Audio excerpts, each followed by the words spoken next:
अनादी काळात माणूस पाषाण युगात गुहेमध्ये राहायचा, टोळ्यातून राहायचा, टोळ्या असायच्या माणसाच्या, तेव्हा गावं वगैरे नव्हती आणि अनेक वेळा तो भटकत असायचा, या जंगलातून त्या जंगलात, या गुहेतून त्या गुहेत.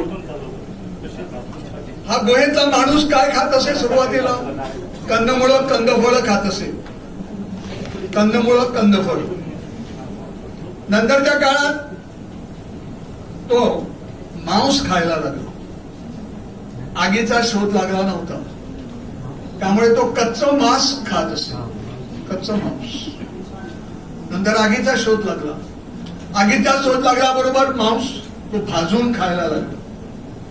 आज हजारो वर्षानंतर माणूस मांस कसं खातो, माणूस काय खातो, त्याचा विचार आपण नंतर करूया. तर ही माणसाची प्रगती टप्प्याटप्प्यानं होत. म्हणजे जर आपण गोष्ट, कहाणी किंवा कथा याचा विचार जर केला, गुहेत असताना सुद्धा माणसाबरोबर कथा होती. शेवटी कथा म्हणजे काय? तुम्ही विचार करा, गुहेतली सगळी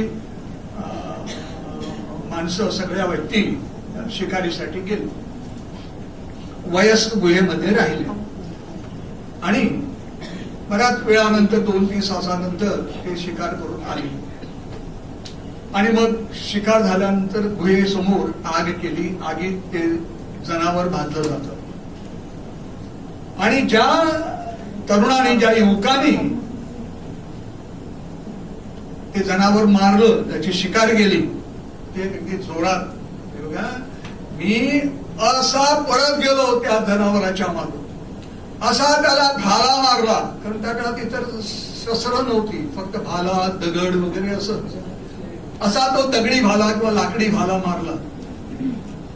मग त्याच्या बरोबरचा त्याचा मित्र म्हणतो, तुझ्या भाल्यानं तो जखमी झाला असेल तरीही तो पळत होता, पण मी त्याला असा वळसा घालून त्याला अडवलं, परत त्याच्यावर दगड मारले, भाला मारला, असं काय ते सांगत असेल. आणि ही कथा ऐकता ऐकताच शिकारीला न गेलेली टोळीतले गुहेत राहणारे वयस्क, त्यांना पण जोर यायचा, त्यांना हुरूप यायचा आणि ते म्हणायचे, अरे ही तुमची आजची शिकार काहीच नव्हे, मी जेव्हा तुमच्या एवढा होतो तेव्हा मी अशी शिकार करत असे. म्हणून तो ती रंगत रंगत आपल्या शिकारीची कथा सांगत असते. ही कथा म्हणजे गोष्ट, हे अनुभव